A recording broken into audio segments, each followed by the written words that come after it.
беспилотник летит.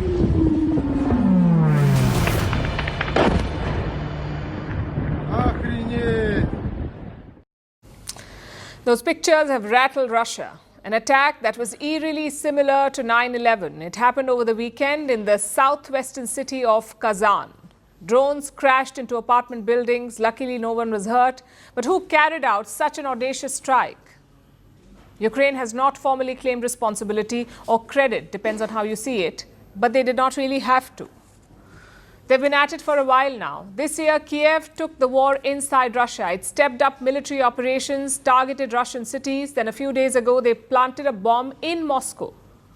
The Ukrainians assassinated a top general in the Russian army, in the Russian capital. And now apartment buildings are being hit by flying bombs. Like I said, this happened in Kazan. It is one of the wealthiest cities in Russia. It is located around 800 kilometers east of Moscow and over 1,000 kilometers away from the Ukrainian border. So Kazan is far from the conflict zone.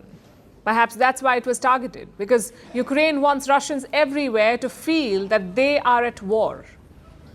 And sure enough, Vladimir Putin has responded. He has vowed to retaliate. Whoever and however much they try to destroy in Russia, they will face many times more destruction themselves and will regret what they are trying to do in our country.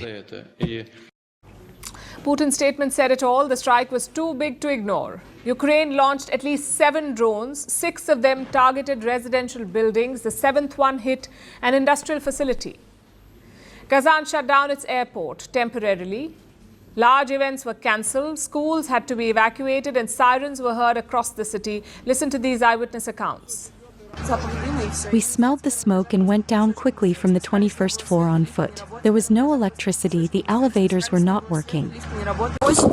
We woke up at 8:40 because of the strong explosion. There was 1 or 2 explosions. We woke up and started reading the news. We saw first that the Azure Skies residential complex was hit. Then we read that there was a hit on Clara Zetkin Street. Kazan is the Russian city where the BRICS summit was hosted in October this year. And now Ukrainian drones have hit this city. If the goal was to create panic, then Ukraine was successful. A direct bomb movement TV. You know, say I put a cash, carry cash, I hold it from blood clot daily weekend. You know, you understand? You have to tune into the blood clot thing and subscribe because you don't want to search for the thing when it a go on. I be a bomb clot, but this a go on. You know, say put ever in the jungle.